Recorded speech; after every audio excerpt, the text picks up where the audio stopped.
Alright mga bay, here we are again, inyong kamotobay. So kung nakikita nyo ngayon, meron tayong mga kasamang naglalakihang motor, mga mamaw sa kalsada. Alright mga bay, bago tayo magsimula dito sa ating panibagong yugto ng ating channel, alright no. So nais ko po sanang sabihin po sa inyo na yung aking Facebook page na Born to be Ride ay wala na po. Meron pong kumuha nun, I don't know kung sino yon. So mag-ingat po kayo sa mga scammer, sa mga nambubudol. Nangahak po yun ng mga channel niyo, mga account yan, no? So pag meron pong nag-offer sa inyo na malaking halaga para i-promote yung kanilang website or kanilang product sa inyong page, ay tanggihan nyo na. Dahil once na magkaroon sila ng access sa inyong account, talagang i-remove nila kayo para sila na mag-manage at mag-control ng inyong mga channel. So ayan, ngayon mga bay ay kami papunta ng Puerto Galera ngayon. So around magpa-5 na ng hapon ng ngayong sa Biyernes ng hapon. So nais ko po sanang magpasalamat sa nag-sponsor sa atin ngayon para makasama sa ating biyaheng to. Sa biyaheng to ngayon para ako'y makasama, no. So salamat sa Silang Big Bike Riders, no. Sila po yung nag-sponsor sa akin. Of course, ang nagpahiram din ng ating kabayo ngayon. Alright. Woo! Ayan. Medyo nahihirapan pa siya sa kanyang bike kahit na siya ay matangkad, no. Okay, let's go. Okay, gabayan nyo po kami sa aming biyaheng ito, ilayo sa anumang kapamakan. Ikaw na po bahala sa amin, Lord. Okay, yeah ba. Okay, huminto muna kami dahil natanggal yung sintas ng aking commander. Kailangan ko munang isintas. So huminto muna kami dahil naiwanan yung aming dalawang kasama. So mataas pa rin ng sikat ng araw ngayon kahit na alas 6 na, kung nakikita ninyo.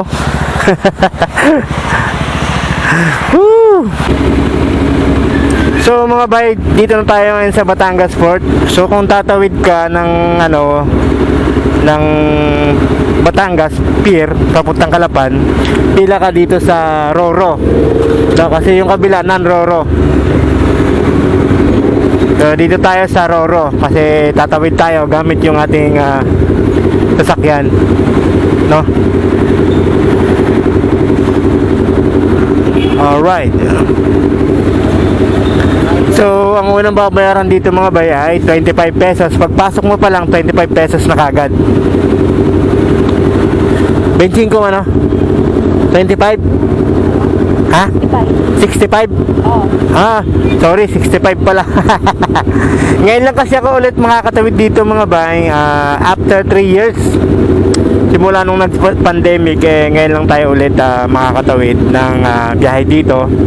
Kasi before mag-pandemic, nakauwi pa kami ng Negros, nakabiyahe pa, and then nakabalik din, no? Yan, so excited kasi ngayon lang tayo ulit makakatawid. Kami na magbabayad. Okay. Oh, 1-4 lang binayaran nila. 1-4? Oo. Iba kaya tayo, hindi paskat. Ano ba, mayroon pa dito? Meron pa ba? May mga Montenegro, Starlight.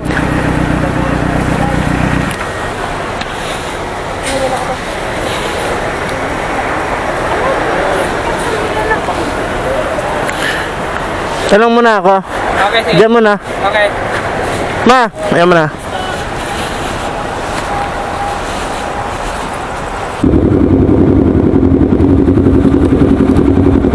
Tanga na kasi, tanga-tanga eh.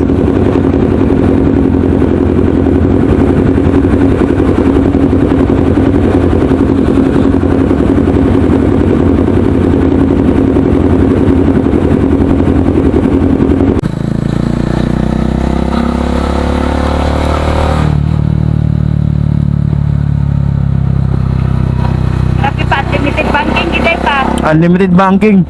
Oo.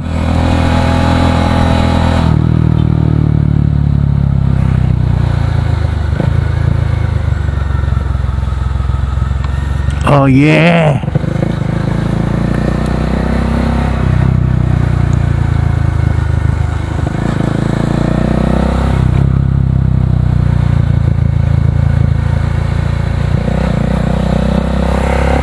Okay lang kaya yung mga kasama namin?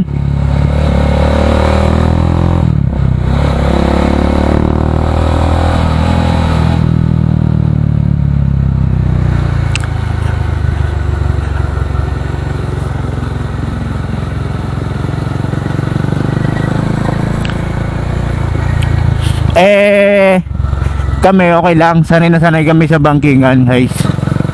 Yung iba kong kasama hindi pa sanay gaano, and then may kasama kaming lady rider sa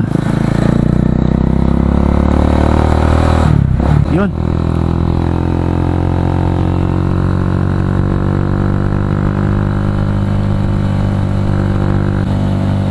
Ganda ng kalsada, oh.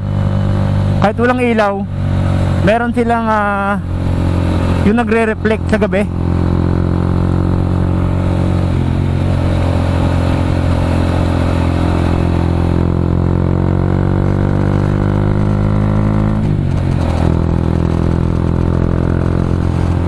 Matindi to. Ang lapad ng kalsada, oh. Bangkingan, 4 lanes.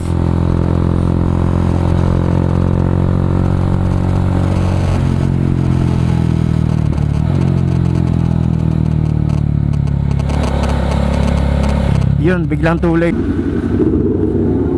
Ha? Ha? Motor ni John.